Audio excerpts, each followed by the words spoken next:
Lakini unapojua zaidi ndio unaona kama vile hujui zaidi, kwa unatamani kujua zaidi. Sasa jambo la kwanza linaweza kusaidia wewe kujua kipaji chako ni kuweza kuangalia familia yako. Ukiangalia familia yako, vipaji ulivyonavyo ni haki, si kwamba una vipaji gani. Kama familia yako inapenda sana kuimba sana, na inaonekana una kipaji cha kuimba ndani yako. Kama familia yako inapenda masuala mazima ya ufundi, inawezekana una ufundi ndani yako. Kwa hiyo ukiangalia familia yako, kuanzia baba yako, mama yako, kaka zako, basi na wewe unaweza kujigundua una kipaji gani. Jambo la pili ni unaangalia jambo gani ambalo unalipenda sana. Jambo ambalo unalipenda ni ishara tosha kwamba kile kitu unakiweza. Ingawa unaweza kuogopa kwamba hili jambo mbona ni kubwa sana, lakini kama kuna kitu unakipenda ni ishara tosha kwamba hicho kitu unaweza kufanya.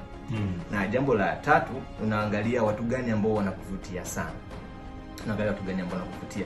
Je, wewe unavutiwa na watangazaji? Wewe unavutiwa na wapishi? Wewe unavutiwa na wanani?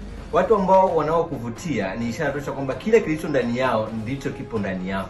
Na wakati mwingine unaweza kupata doubt kwamba wenyewe washafika mahali pakubwa, labda washakuwa na vyuo vikubwa, labda washajulikana sana, lakini kama utaamua kufanya kile kitu, basi unaweza kufikia level ambazo wao umefikia. Na wakati mwingine tunapata shock kwamba unaanza kujidharau kwamba wale wanajua zaidi yangu. Lakini mtu mmoja alikusema kwamba kile ambacho tunatamani sana sisi kufanya, au wale watu ambao tunatamani sisi kuwa kama wao, mara nyingi huwa tunaweza kufanya zaidi yao.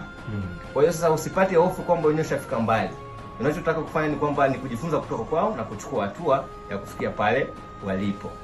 Okay, yeah.